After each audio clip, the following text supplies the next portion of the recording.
早晨，早餐有約卡，與你閒話家常。嗱，呢個咧唔係烹飪節目，只不過咧好想透過分享早餐嘅食物啦，咁同大家閒話家常一番，等關心我嘅每一位咧都知多啲我近況，同埋了解我嘅病情。咁前幾日都係冇出到片啦，咁自從上一集到而家咧，咁中間隔咗啲時間啦，又要北上啦，要去香港大學深圳醫院啦，咁尋日落大雨都要去啦，咁一陣間先交代分享啦。我睇一睇今朝嘅食物先。都做咗實驗嘅，一陣間講啦。咁啊，先睇下呢個啦，呢個就係將啲芝麻葉剁碎啦，然後加啲最 plain 嘅乳酪，咁就落去雞。咩雞咧？就用啲薑黃粉啦，咁啊黑胡椒啊咁樣去試一試，究竟芝麻葉撞埋呢啲雞胸會點咧？呢個咧就係落咗啲嘅鷹嘴豆啦，落啲蛋度啦，咁。我又不甘心咁太平凡，咁啊落咗啲芒果，少少芒果啦，咁啊唔知個感覺點咧？我俾個名叫芒果蛋，個啦又係經常都飲嘅，無糖豆漿落啲肉桂粉，咁到最後就係呢個老友記啊，老友記就唔少得噶啦，每朝頭早食邊個先好啦？試下呢個啊芒果蛋啦。好香，先都分享咗啦。咁啊，尋日冒雨都要上去港大深圳醫院啦。咁啊，所謂何事咧？就係主要係做一個電腦掃描啦，就係做胸腔嘅。下星期一都要做另一個監測，就係做磁力共振。咁啊，睇腹腔嗰邊啊，咁攞多啲影像數據啦。咁白老鼠嘅功能就成日都俾人監測住啦。下星期四希望可以開到第7針。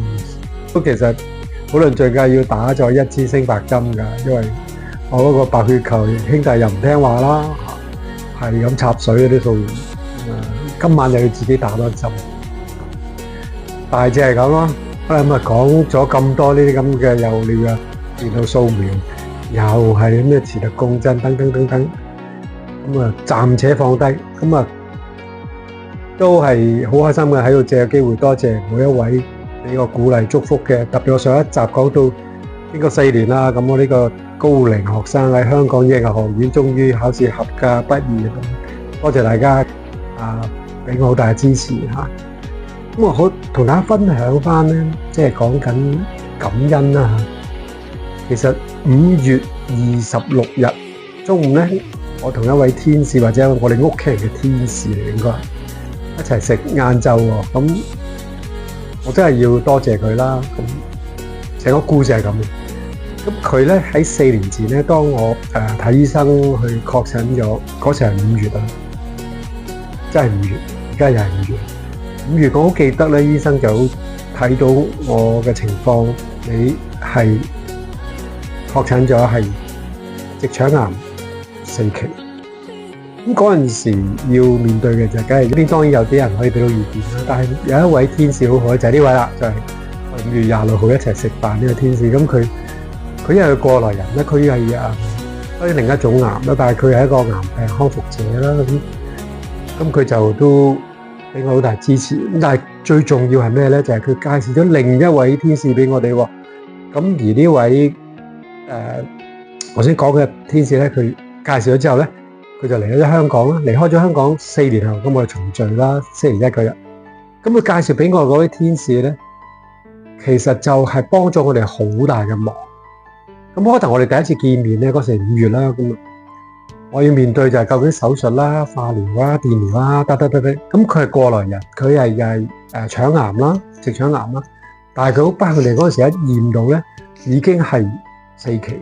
擴散咗個肝嘅，咁我面對住呢個病人，我開頭我諗下大家喺九龍 YMCA 見面，我想問多啲了解多啲情況。咁我想象梗係一個好虛弱經過當時12年嘅記咗，佢打咗仗12年嘅一個病人，已經冇乜精神啦，要攙扶等等。我腦海諗呢啲嘢，嗰位天使咧，竟然係一個好活潑精靈，好充滿生命力，甚至咧語帶幽默嘅一位嘅女士。咁佢真係呢位姊妹好好。咁佢唔單止係資訊性嘅提供啦，好多嘢，因為佢行過呢條路，喺當陣時打咗成12年仗。咁喺好多時我哋之後嘅交往裏邊啊，聯絡裏邊咧，有時真係靠呢支盲公竹咧，咁就做咗好多好重要嘅決定喺抗癌嘅路上，得到好大鼓勵啦。佢要打仗，但係同樣佢係用佢好多嘅時間去做義工，係去支持、鼓勵身邊嘅病友，咁啊帶俾好多人嘅祝福。咁呢位天使陪住佢走，咁佢打咗16年仗啊，總共咁最後佢都係返天家。但係我覺得佢留下真係好美好嘅見證，咁亦都改變咗我對所謂癌病呢個晚期呢啲嘅病人嘅觀念啦，一個完全嘅改觀。咁我原來可以如常生活，定期接受治療，然後就繼續去打仗。對於信仰上俾我亦都有好大嘅提醒，即究竟我哋喺呢個抗癌上邊有冇一啲嘢，其實有好多功課可以做咧。咁我就點點滴滴咁樣去學，真係我都係從佢身上學習好多。咁呢個一切都係感恩。咁講翻啦，咁啊5月26號中午同呢位姊妹啦，佢4年啊離開咗香港4年，翻嚟啦而家。咁啊，真係多謝佢先，佢介紹咁好嘅天使俾我。